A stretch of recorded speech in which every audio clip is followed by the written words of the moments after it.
Welcome, man, oh man. Talk about the rumble in the jungle. The thriller in Manila. This is going to be at Hofstra. Alexandra, let's start with Donald Trump.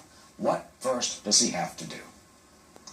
I think that, it would be a huge mistake for Hillary Clinton to underestimate Donald Trump. Don't forget, Hillary Clinton was operating in a rigged system where the debates were around holidays. I remember wrapping Christmas gifts around the Democratic debates. Yeah, Saturday nights. They were like buried on Saturday night. Bernie Sanders complained about that. Yep, and she only had one serious opponent. The rest of them were polling in single digits, whereas Donald Trump competed in prime time, much more watched debates than the Democratic debates. There were more of them, and the candidates that he was competing with were all atop the polls at some point in the race. So the stakes were a little bit higher on the Republican side. I think that one thing he could do to prepare for the debates is watch the 2000 Senate debates between Hillary Clinton and Rick Lazio for the New York Senate race. That was that year. If you'll remember, Rick Lazio sort of marched over to Hillary Clinton's podium with that pledge and demanded that that she sign it. And if you'll remember, the reviews were sort of this, this thought that maybe I was in Buffalo. I was up in Buffalo covering that moment, and when he walked over to give her a piece of paper to try to sign the pledge, I mean, Donald Trump could be much ruder. Are you concerned and worried in terms of his tenor, attitude that it could go wrong?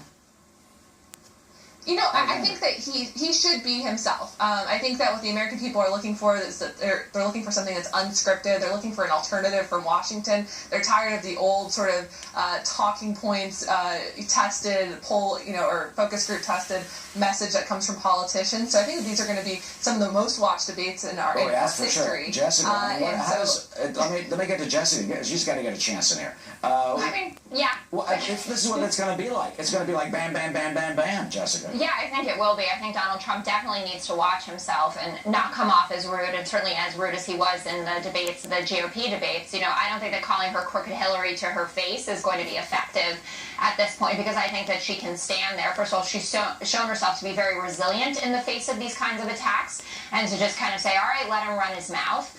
And I think that she's going to be a hardcore wonk, which is what Hillary Clinton does best. And Donald Trump is lacking in specifics on all of his policies. I mean, he was the illegal immigration candidate right now. He may have specifics by September 26th. He's been giving policy speeches. Yeah, but they're still light on. I mean, even though they can't appraise his new economic plan at this point with the details that have been laid out, it's a problem. This pushing back the immigration speech from Thursday to an undisclosed time because they're not sure what's going on. And Donald Trump ran on mass deportation and undoing birthright citizenship, for that matter, and now he has to have a think about it. Hillary Clinton's been preparing for this her entire life, so he really shouldn't take it lightly. And when he jokes with Bill O'Reilly about it, I obviously think that it's funny, but he should have a more serious strategy. She's a very serious woman. Well, she was Alexandra. I mean, Mrs. Clinton was joking with Jimmy Kimmel, talking about she's so adorable. Elementary school. I mean, that's a direct dig at Donald Trump, saying that she's thinking back to elementary school, basically calling him a child. Well, I think that it's one of those things where I think she's she's underestimating where the public is at right now. They're looking for someone to speak simply to them, to speak directly. I think we saw in the Republican debates, there was a lot of substance in those debates. There was a lot of talk of policy. And in the end, that he was the one that prevailed. Obviously, this is a general election. It's a different crowd. But at the same time, the independents are the ones that are up for grabs. And I think that they're the ones that are especially frustrated with the gridlock that they see in Washington. And Hillary Clinton is a creature of Washington. Well, we're up against the clock now. It's going to be one of the most amazing moments is whatever happens when it's over. All the families go on the stage and they all shake hands. So you're going to see Ivanka and Chelsea, who were friends anyway. Right, they are frenemies. I think they're actually friends. Melania and Bill Clinton, that hug is what I'm really focused on there. Okay, I'm not going there. Thank you. Thanks, Eric. Take care, right, Martha. I hadn't thought about that.